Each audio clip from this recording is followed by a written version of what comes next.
Ladies and gentlemen, good day and welcome to the Capri Global Capital Limited Q1 FY23 earnings conference call hosted by Go India Advisors. As a reminder, all participant lines will be in the listen-only mode, and there will be an opportunity for you to ask questions after the presentation concludes.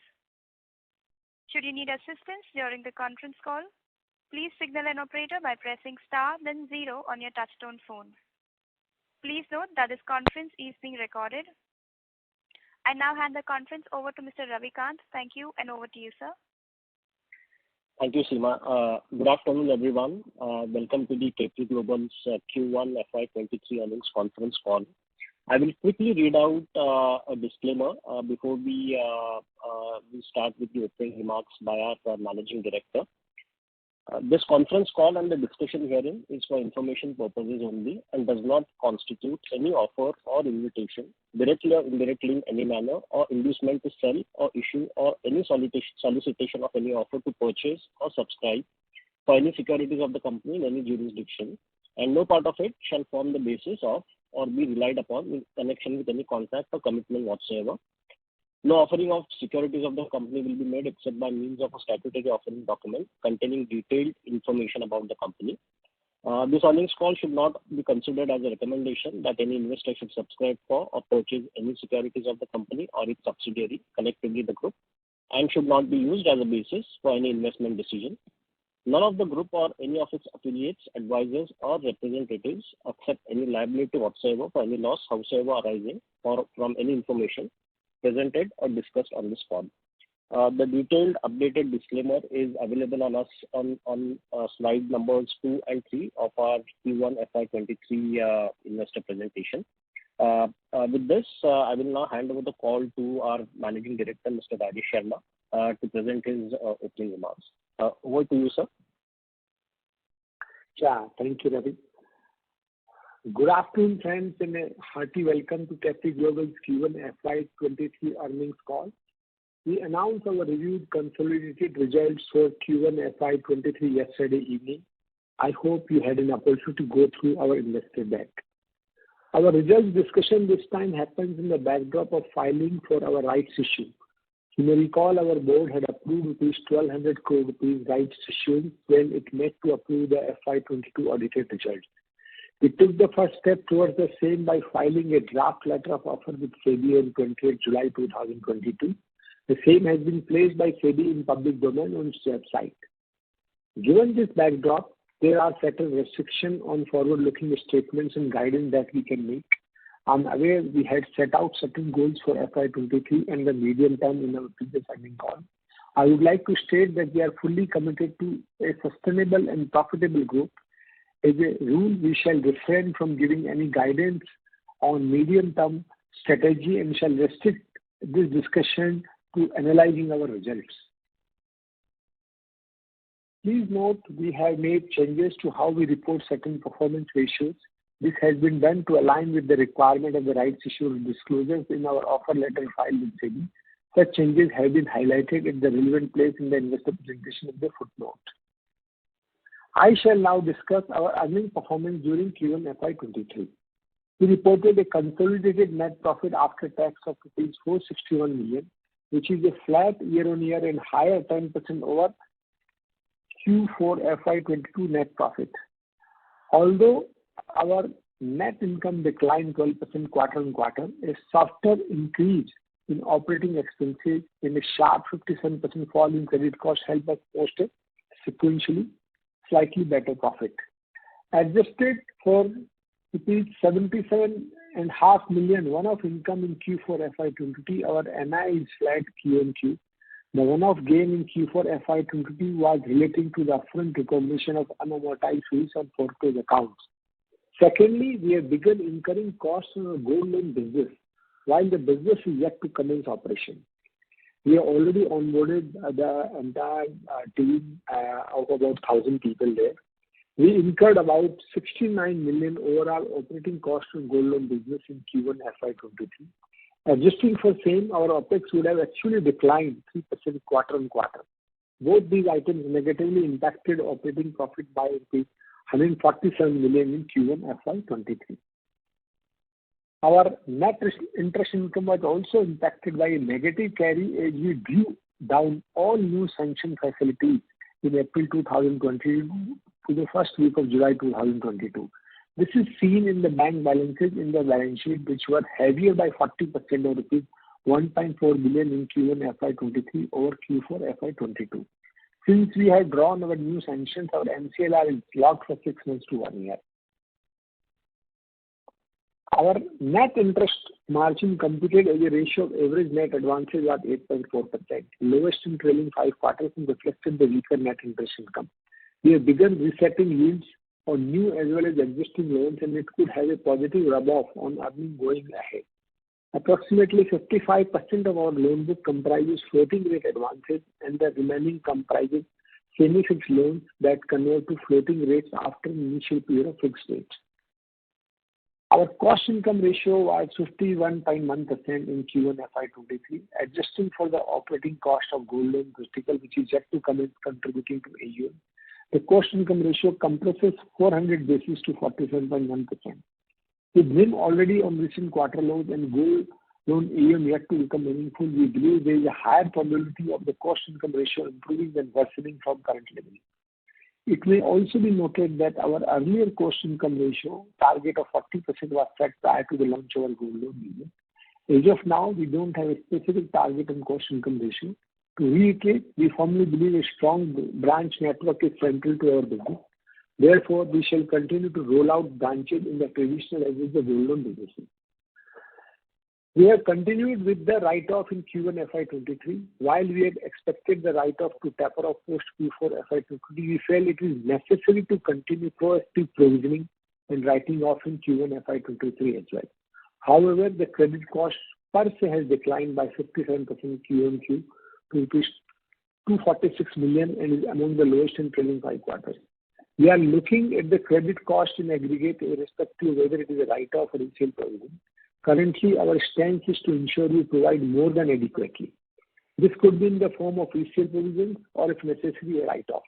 We expect write-off to recur in the remainder of FY23.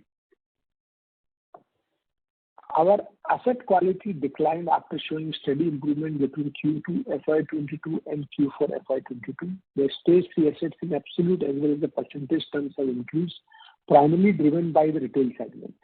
The wholesale segment continues to perform well and GNP remains close to nil. The consolidated stage 3 assets were 2.71%, up 31 basis quarter on quarter. In absolute terms, GNP increased 18% quarter on quarter. Detailed trend and discussion on the NP ratio is given in the slide 23 and 24. Our standard restructured assets at rupees 1,776 million were 2.6% of the AUM. We have maintained we expect 20 to 25% restructured assets to slip. On the outstanding assets, around 50% shall be out of moratorium period in Q3 FY23 and the rest equally in Q4 FY23 and Q1 FY24. Currently, standard restructured assets are classified under stage 2. The November 21 RBI circular on asset quality becomes effective from Q2 FY23 onwards. However, if you were to adopt the circular in Q1 FY23, our GNP would have been higher by rupees 145 million and would have added another 21 basis to our stage 3 ratio. Coming to the business, although it was a slower quarter, we did maintain a healthy momentum. The year-on-year comparison may not be accurate due to the near standstill we had in the business during the COVID second wave. However, on a sequential basis, we have expanded our overall AUM by 5%. Although we are yet to launch our dedicated IT setup for co-lending, the arrangement has already picked up pace and outstanding co-lending portfolio growing 72% quarter on quarter to rupees 2 billion. Housing finance too showed a healthy trend, increasing 7.8% quarter on quarter. MSME including co-lending was up by 2.6% quarter on quarter. We remain convinced of the strong growth opportunity afforded by MSME segment, given its substantial 30% plus contribution to GDP. Similarly, affordable housing as well, we have said in the past, will remain a key driver for our consolidated AUM. An occasional weak quarter only reinforces our ability to focus on growth in these segments. We are gearing up for formally launching our gold loan business. Currently, we have done a soft launch and are testing the systems and processes. We have already leased 52 premises with exclusive gold loan branches. We have budgeted rupees 560 million is capex for the vertical for FY23. Our car loan distribution business continues to grow from strength to strength, surpassing previous quarter origination milestone. The vertical achieved rupees 11 billion in new car loan originations and contributed rupees 186 million the net fee. To offer you perspective, the vertical contributed rupees 276 million in net fees in the entire FY22. This is an entirely new income stream that has come up in a year in the form of pure fees and therefore no subject to any regulatory capital requirement. This diversifies and strengthens our earning profile. I am also happy to share that both CARE Rating and Brickwork have reaffirmed our long-term issuer rating. CARE has reaffirmed our A+ rating and Brickwork has reaffirmed our AA- rating. Further, both have upgraded the outlook from negative to stable. With this as an affirmation of our strong balance sheet, our consistent and conservative ALM management practices, and robust capital ratio. We reported a capital adequacy ratio of 29.9% for CGCL and 39.5% for CGHFL. Since we already filed offer letter to raise 12 billion through a rights issue, we have mentioned in the offer letter that the object of the capital raise is to augment the long-term core equity capital of the company. Our fast-paced growth in the last 1 year has led to a consumption of about 758 basis in the capital adequacy of CGCL. Hence, the right issue has been timed to support our growth. I would also like to clarify that we are open to exploring inorganic opportunities, but that is something we don't talk about and only internally evaluate. Last but not the least, I cannot conclude without highlighting our work toward digital initiative, some of which we continue to share in our corporate presentation. We have in-house coding team of 20 and additional support staff of 39 in the tech team. Our business is evolving very well in the retail segment, and our IT initiative shall further aid in strengthening our business. With that, I would conclude my opening remarks. We shall now take questions.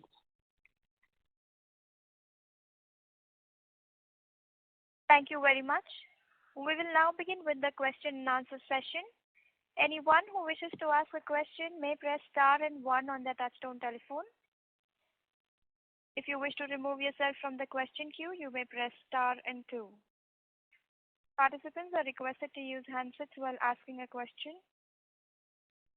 Ladies and gentlemen, we will wait for a moment while the question queue assembles. Thank you.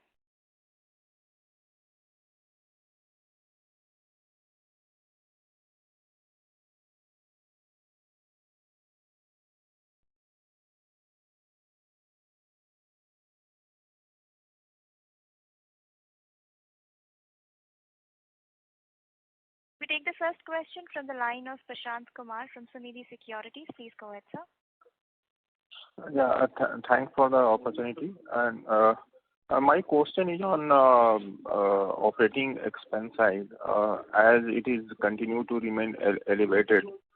And is it because of the branch expansion and just like you were entering into the new segment gold loan, so a specific branch may be required. So could you give some color on this? So one is that our gold loan vertical, where we already onboarded about 1,000 people and about roughly 7 crore rupees expenses we incurred in the Q1. That is the one reason that this has not contributed to any earnings on the EU, but the expenses have been booked. So rather than capitalizing, we are booking these expenses in profit and loss expenses account. Second is that there was 26 new branches we opened in MSME also. So the branches take some time to get to break even and start becoming profitable. So that is another reason that our cost income ratio is slightly higher. But AUM growth returning to in the rest of the quarter, we believe that this should remain now at these levels, hopefully.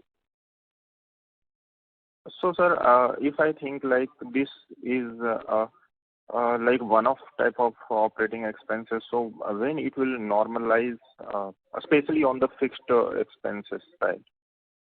I mean, on yearly basis, when it is going to be normalized? So I think entire year our gold loan branches will keep opening. We intend to open about 200 branches this year, as we were told earlier in the last earnings call. So these expenses will remain elevated during this year because of the gold loan. Gold loan vertical will not contribute because of the expansion. So as we have told earlier, we intend to open 1,500 branches in 3 years' time. So first year, we have estimated about 53 crore rupees of cost from gold vertical in the capex. So there will be little contribution on the income side. So cost income ratio will remain elevated during the entire year.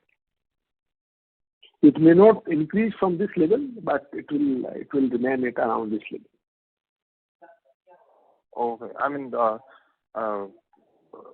the cost will be increased, and latter part, income will, the realization on the income will be later. Okay. And yes. On the asset quality side, it is also increasing sequentially, but other like the financial segment, most of the, especially on the bank side, they have the asset quality improves at least sequentially, and MSME also getting traction. So recovery is also improving. So what is the color, if you can give some on this? So if you see our NPA, in fact, were declining until Q4 FY23, both absolute and percentage terms. So this is the first quarter of increase after 3 straight quarters of decline. While I will not comment about the other peers who have earlier have done the huge write-offs and all, I would like to reiterate, we run a fully secured business. Our business is not anything unsecured, whether it is MSME, whether it is home loan, that is having a collateral security of hard collateral by way of property. And recovery procedure through SARFAESI takes about 18 months to 24 months time when a recovery process gets underway. It will also have positive effect on the overall NPA as well as the P&L. We shall also proactively look at problem accounts to either provide higher or harsher recovery process. Around 3/4 of our standard restructured book of rupees 1,776 million to come out of the moratorium this year and the remaining in FY24. Currently, our provision coverage on restructured assets is about 21%, reflecting our loss expectation from the book. If needed, we shall provide higher. So, and our collection efficiency has been improved to about 98% plus. Since last 3 quarters, we also add to some comfort. So, even though we provide the write-off, that is not a credit loss. The reason being there are collateral and there is a process to recover. So, in another 18 months, whatever write-offs are happening, they will start showing up the recovery and they start showing the positive impact in the P&L as well. Okay. Thank you so much, sir. That's it from my side. Thank you. We take the next question from the line of Shweta from Elara. Please go ahead, ma'am. Thank you, sir, for the opportunity. So I have a couple of questions. So if I look at your CF as a percentage of overall AUM composition, then has it increased? So it has definitely increased over past 1 year sizably. So is it by design or is it by demand? That's question number 1. Question number 2 is, so you had a recent ratings, outlook upgraded from next stable, right? So how much? So does it give any benefit on the cost of funds front? If yes, by how many bits? And third is, so I was looking at your segmental disbursal momentum. So definitely quarter on quarter basis that has slipped. So is it because of the seasonality element or how is it like? And what is your guidance on overall growth outlook? Yeah, these are my 3 questions. So our growth last year, we grew about 37%, and that is the result of course, there is an increase in the demand, and there is enough demand in MSME and affordable housing segment. There is a large opportunity for everyone. And that is the reason on the back of this demand, we are expanding the branch network also. So to cater this demand, I think we are seeing our growth our expansion and resultant AUM growth. With regards to your question on the rating upgrade to positive, whether it is showing some decrease in the cost of funds, it is basically a step for the next rating upgrade, because they are seeing the positive trend in the company's performance and stability and everything else. However, cost of fund has not come down because of this, because at the moment we are seeing the rising interest trend, and so there is no cost of funds have come down. And if as regard disbursement guidance, as you have stated earlier, that will continue to grow between 22 to 27%. We maintain the same, and that growth momentum we hope to achieve. So on the CF front, the composition as a percentage of overall AUMs have actually gone up sizably.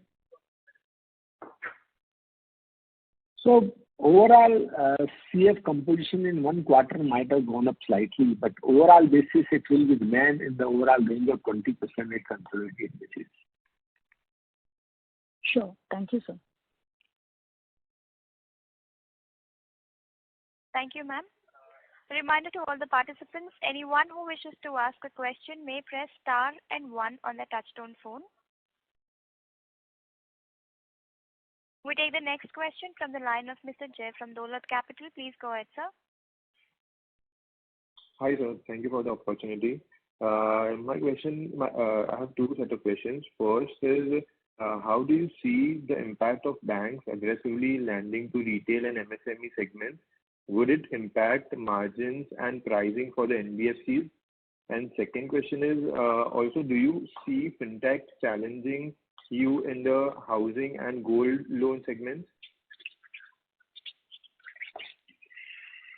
So, the very reason the banks have entered into co-lending arrangement with the NBFCs, including with the Capri, that the NBFC and Capri cater to the segment which banks do not cater. So that is the reason co-lending partnerships are getting promoted by RBI and by the banks.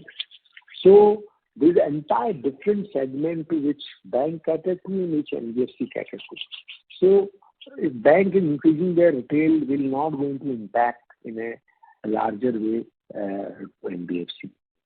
Because we cater to entirely different segments where customers are smaller, unorganized, and do not possess adequate income proof and paperwork. Yeah, your second question was? And yes, sir. And my second question was, do you see fintech challenging you in the housing and gold loan segment? So I think scenario is emerging that fintechs are going to become originator. They still do not have that balance sheet. So fintech may become the origination partner in some sense in some point of time, but in no way fintechs are going to become a large lender in these segments. So far in gold loan, we have seen the fintechs are only originating. We are not sure whether we can do the large volumes or not. We are going in a big motor model where we are going to open the branch network exclusive to the gold loan branch network this year, 200, and overall in 3 years we intend to do about 1,500 AGS stated earlier. And we think there is enough business. Fintech do not have the balance sheet, so they are not going to compete in any case. We may become a collaborator with us, but not a competitor. Okay, sir. That's it. Thank you so much.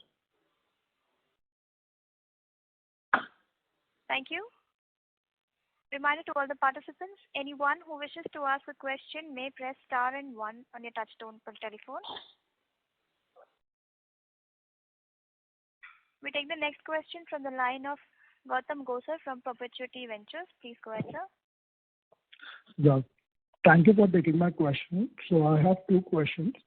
Firstly, in terms of disbursements for this quarter, we have disbursed majorly towards the construction finance and indirect lending. So while we were focused more on MSME and housing finance. So why this shift is my first question. And secondly, on your product mix, So would you focus more on the gold loans going forward, and would it be a significant part of the overall product mix, given that it's a high ROE business with better margins? And how will you be competing with the existing players, both banks and NBFCs? Yeah.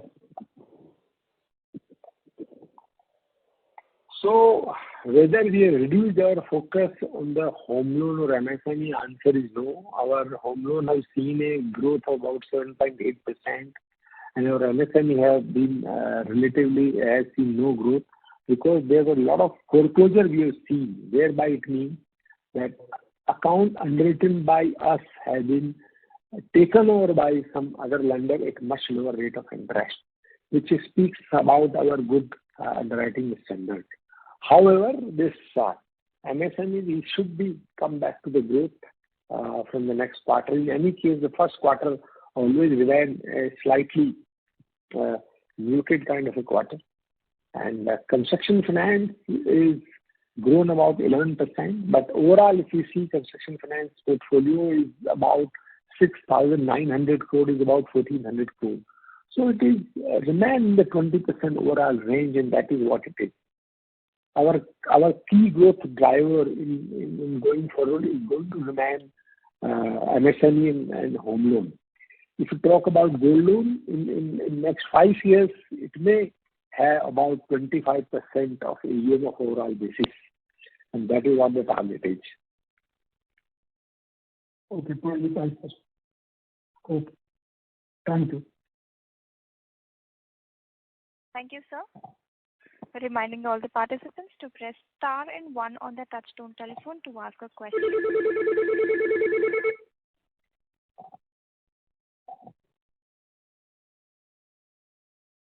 We take the next question from the line of Ritu Khanna from Growth Capital. Please go ahead. Thank you for taking my question. Regarding the growth in incremental yield, and with more rate hikes, this will go up as well. So how much rate do you think the industry and the customers can take without impacting the growth? Can you repeat the question, madam? Your voice is little breaking. Yeah, sure. Okay, am I audible now? Yes. Yeah. So with the growth in our incremental yields and with more rate hikes, this will go up as well. So how much more rate hikes do you think the industry and the customers can take without impacting the growth?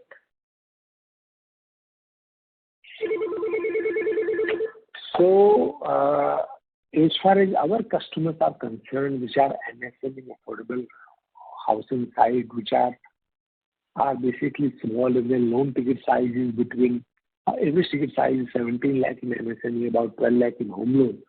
These are the customers who are more interested to give the timely funds than 1% or 0.5% here and there. So I do not think that increase in the rate of interest is going to impact the demand in any case. In any case, these smaller business models of MSME and these home loan borrowers run on return on efforts rather than return on equity. So this availability of funds is more critical to them. And whatever interest rate hike we have seen in past, I think more or less interest rate scenario is stabilized. At the most, maybe 25 basis, another hike may happen. I am not very sure about it. But we shall be able to pass on at least all the floating rate customers the entire rate hike. Going forward, already our interest rate card has changed for every. So new loans are booked, maintaining our same net interest margins. It is going to impact us in some way for the only cases where loan has been given on a semi-fixed basis. But that is a cycle we see when the interest rate going down. Those loans are not reduced any rate. When interests are going up, those loans are not given any high. So that is a very balancing factor in the long term. Got it. And how have we done under co-lending, both in MSME and housing finance? And any plans of tying up with private banks as well? So we are seeing that rate of interest advantage lies with the PSU banks. They are able to offer a very attractive rate of interest. And we have tied up with the largest bank of the country, which is SBI and then Union Bank. Both banks have given attractive terms. And the first quarter, we have disbursed about 2 billion rupees under co-lending. And as we have told earlier, we'll continue to do this about 600 billion rupees in entire year. That is our target. So co-lending will give us a good ROE, about 25% kind of ROE in this co-lending arrangement on the account, because we have to provide very less capital to it. Okay, got it. And what will be the total amount of top-up loans disbursed during this quarter? And what amount of the loans disbursed to the existing customers versus the new customers in this quarter? This detail may not be available at the moment. If you can write an email to us, we can give it to you. Okay. Thank you so much, sir, for taking my questions. That's all from my end. Thank you, ma'am. Just reminding all the participants, anyone who wishes to ask a question, star and 1 on their touchtone phone. Participants, if you wish to ask a question, you may press star and 1 on your touchtone phone.